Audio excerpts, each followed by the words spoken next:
na nossa Fado TV, às vezes a tocar nos entendemos com instrumentos que não são do fado, mas têm alguma relação. É o caso de hoje, em que tenho o gosto de apresentar o guitolão, que é um instrumento que, não sendo de fado, deriva da guitarra portuguesa por umas circunstâncias que eu vou perguntar à pessoa que inaugurou este instrumento tocando, que é o António Eustáquio.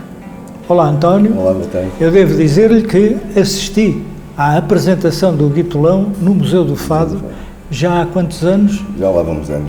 Uns aninhos. Talvez foi o guitolão em 2005, foi quando aparece, não é? Talvez em 2006, por aí. Talvez para aí. Portanto, já se tocou muito guitolão. É verdade. Há discos, não é verdade? Há 2 discos. Há um disco gravado com o Quarteto Ibero-Americano, é um quarteto de cordas, 2 violinos, viola d'arco e violoncelo, e há um outro com o contrabaixista, o Carlos Barreto. Sim. São discos que têm características um pouco diferentes, uma da outra. Aliás, eu tento com este instrumento explorar diversos estilos de música e timbres, não é? Casamentos tímbricos. Há outra afinidade do guitolão com o fado, que é o construtor, que foi o Gilberto Grácio, que é o melhor construtor de guitarras e violas, e que a dada altura teve o desafio de construir uma coisa que lhe foi encomendada pelo Carlos Paredes, precisamente, em 1970,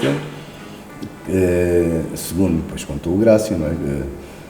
Eles estavam lá os dois na oficina do Cacém, o Grácio tinha a oficina do Cacém. Sim, eu sei.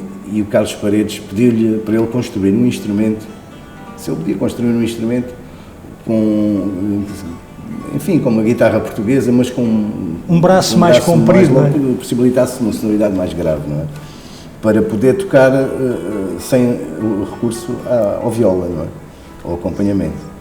E o Grácio, na altura, o Sr. Grácio fez-lhe uma caixa de Coimbra com um braço mais longo, salvo com um tiro de corda de 1 metro. E ele diz que, segundo relatos do mestre Grácio, ele, quando experimentou o instrumento, deu um pulo, disse, era mesmo isto que eu queria, que eu pretendia. Ele, na altura, ainda gravou, eu tenho lá a gravação, 2 gravações, pelo menos, com esse instrumento, que ele chamou-lhe de citolão. No fundo, é uma guitarra portuguesa barítono, uma guitarra portuguesa barítono. Penso que é mais correto. Mas há outras curiosidades. Por exemplo, se olharmos para a cabeça do guitolão, não é nem a cabeça de Lisboa, nem a cabeça de Coimbra. Eu creio que foi. Importa-se de mostrar o instrumento. Pois, tem aqui esta rosácea, não é? E tem uma rosácea que lhe dá um ar de medieval, de um instrumento antigo, para além desta forma de caixa. Talvez.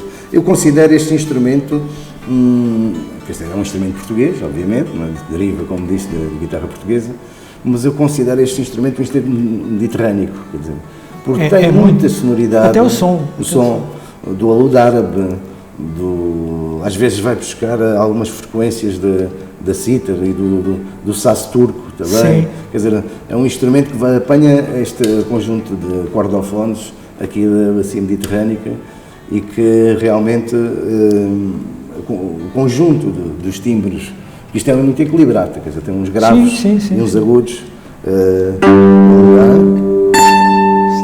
Extremo a extremo. É verdade, muito equilibrados. E uns médios depois, que podemos depois ouvir. Já iremos ouvir. Há outra curiosidade que faz com que este instrumento pertença à família da guitarra portuguesa e não dos alaúdes, porque se pertencesse aos alaúdes, as cordas acabavam aqui, como numa viola, e só vibravam entre o cavalete e a pestana. E no guitolão, tal como na guitarra portuguesa, as cordas prolongam-se até ao atadilho, que é esta peça. Ou seja, é um instrumento de tensão, não é?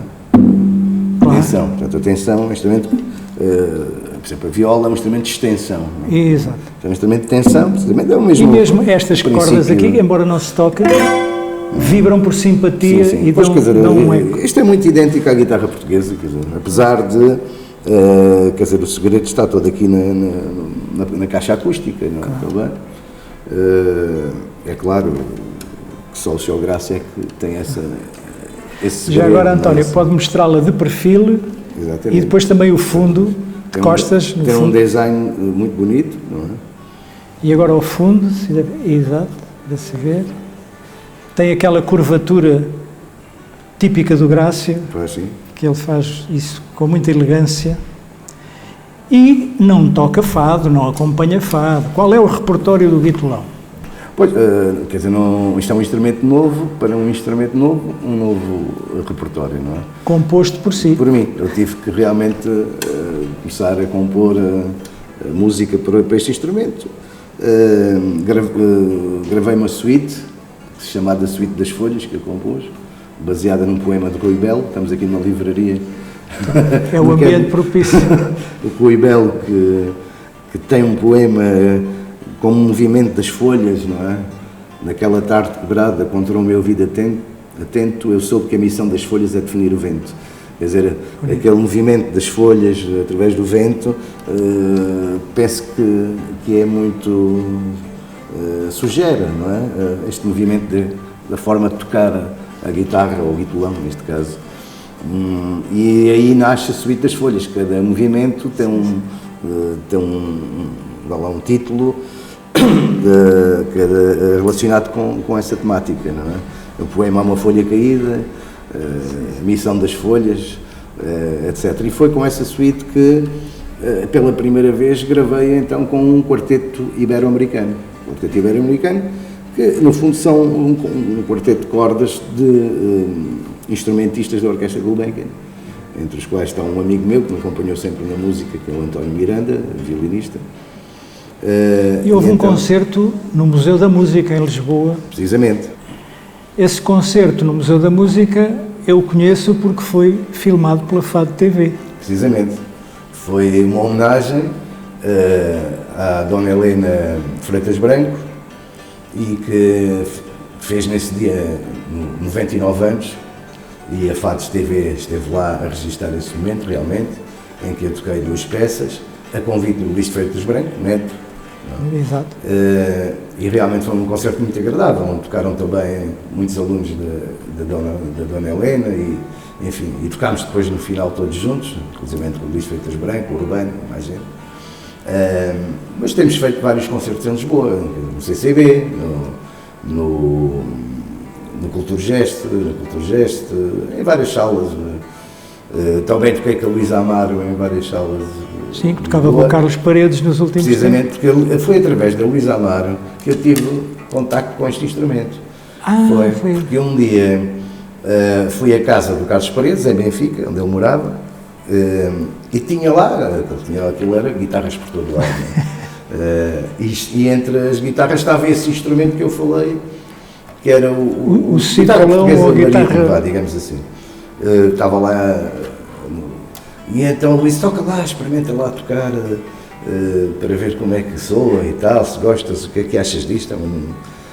Curioso, não conhecia isto.